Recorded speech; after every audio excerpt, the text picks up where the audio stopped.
출애굽기 36장 31절부터 38절 말씀 마음을 집중하시고 함께 읽어보십니다.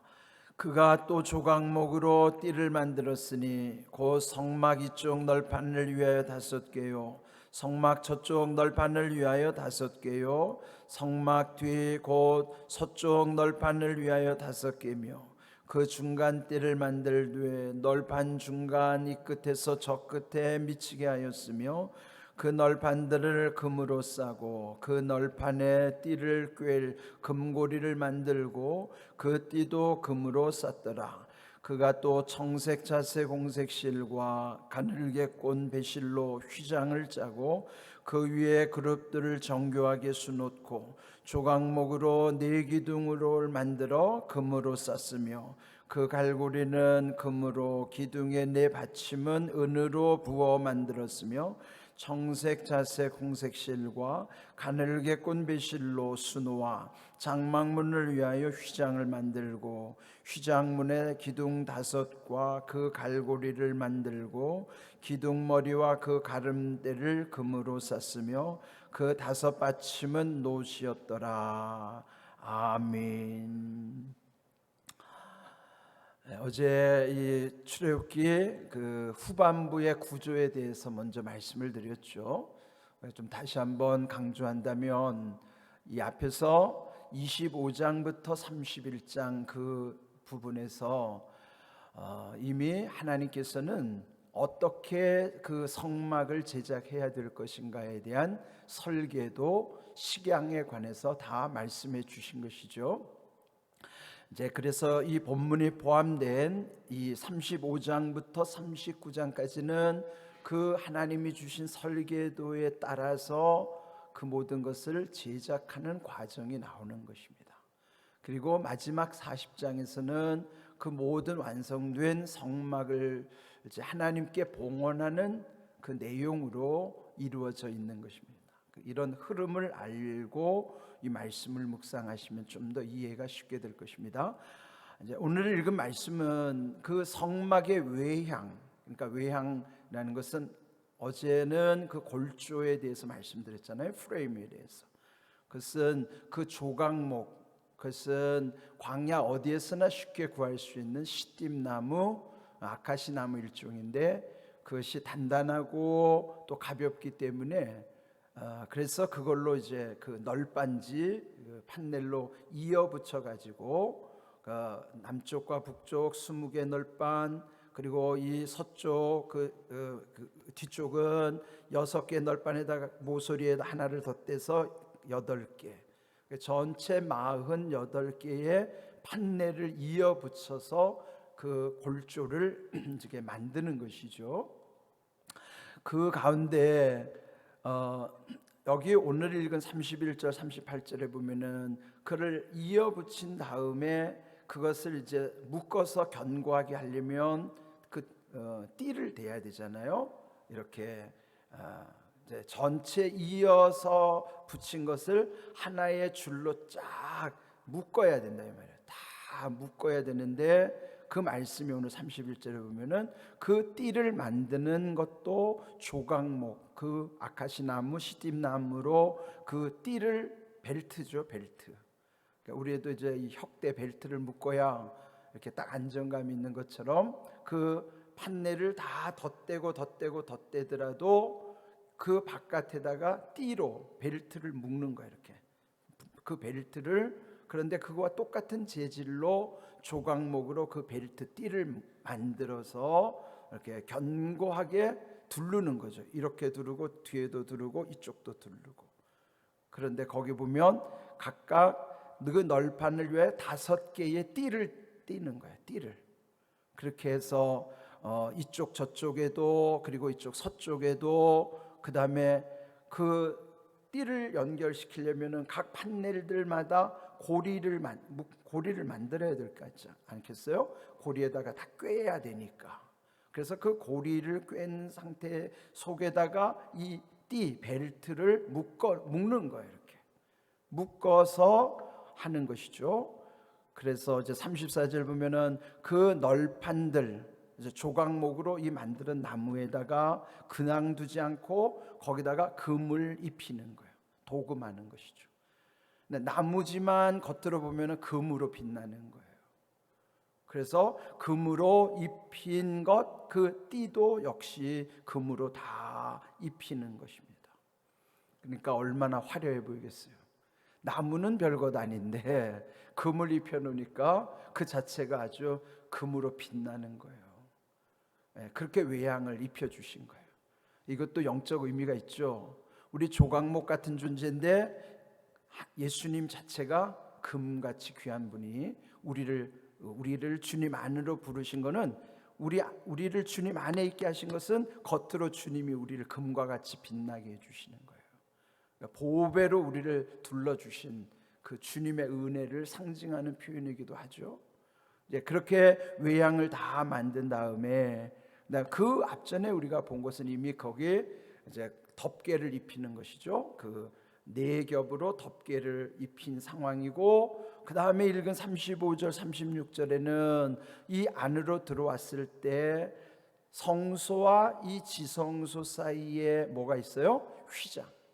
휘장을 만드는 내용이 나와요. 35절 36절은 청색, 자색, 홍색실, 가늘게 꼰 매실은 흰색이죠. 그 네 가지 색깔로 휘장을 짜는 거예요.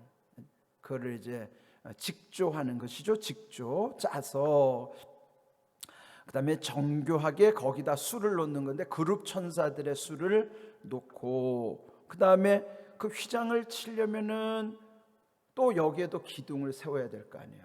기둥을 몇 개를 세우냐면 네 개의 기둥을 세우는 것입니다. 여기 36절에 보면은 그 기둥도 조각목으로 네 개의 기둥을 만들고 거기도 금으로 입히고, 그 다음에 갈고리는 금으로 기둥에 네 받침 은으로 또 만들었더라.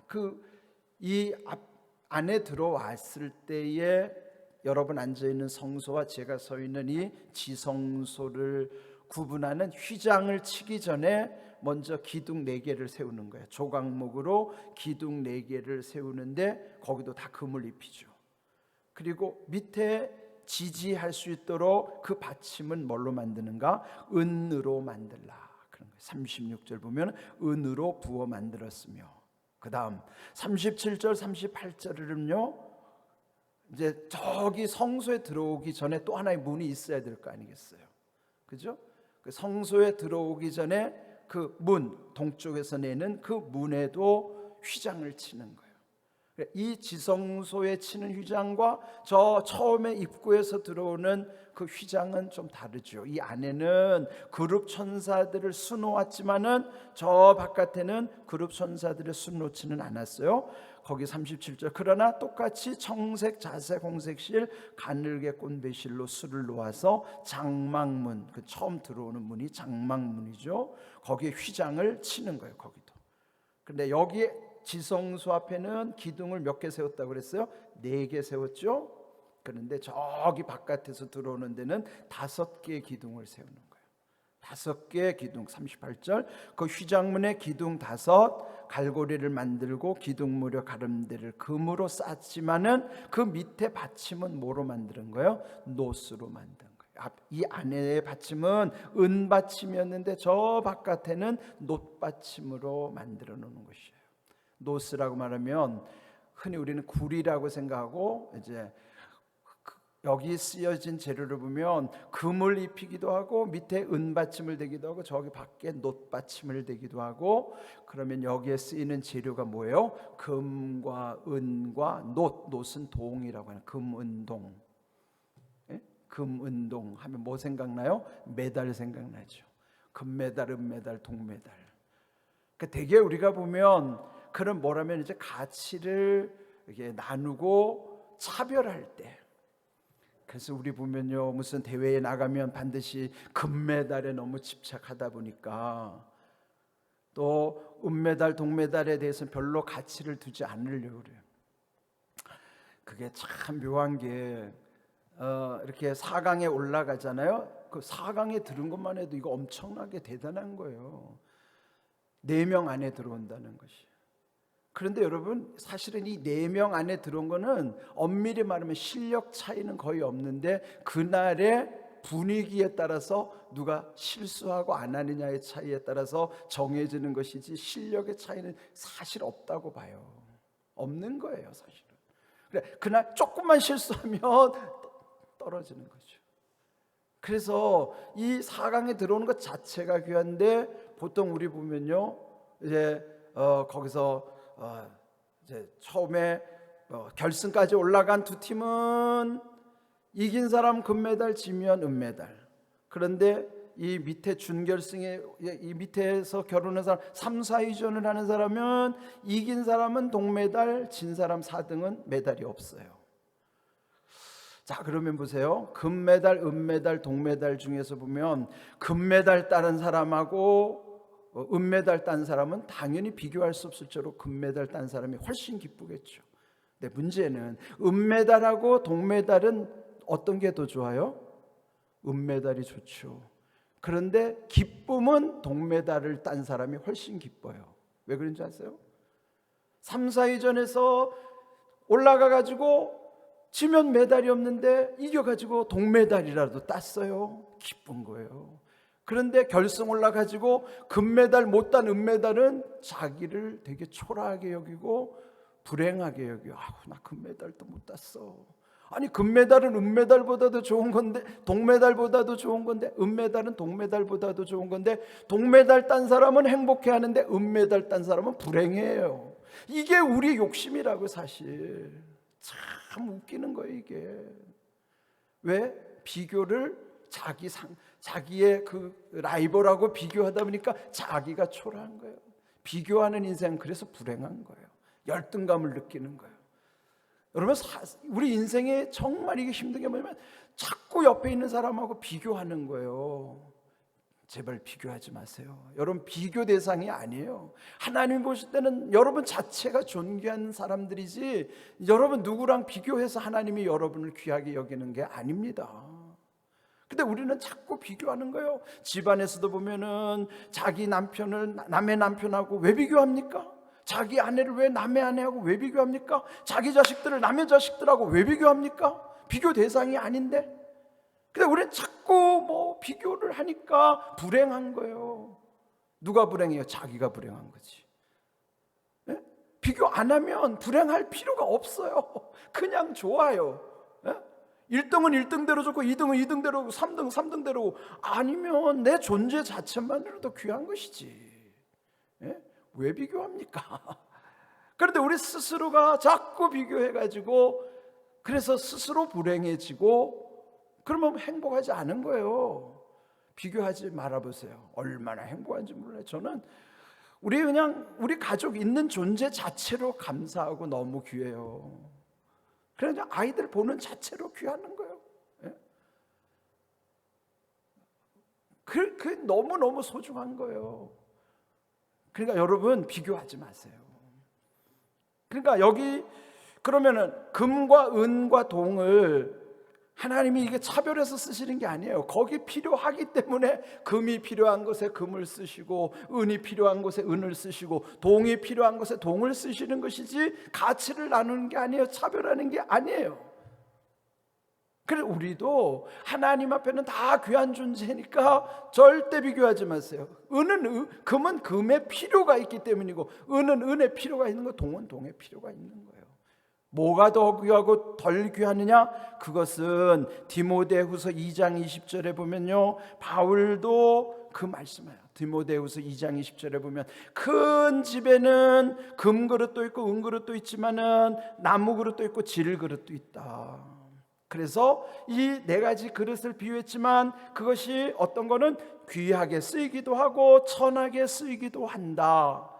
금그릇, 은그릇, 금이라고 반드시 귀하게 쓰는 게 아니라 이 모든 것은 다 귀하게 쓰일 수도 있고 천하게 쓰일 수도 있는데, 그 다음 21절에 보면은 귀하게 쓰이는 비결이 있어요.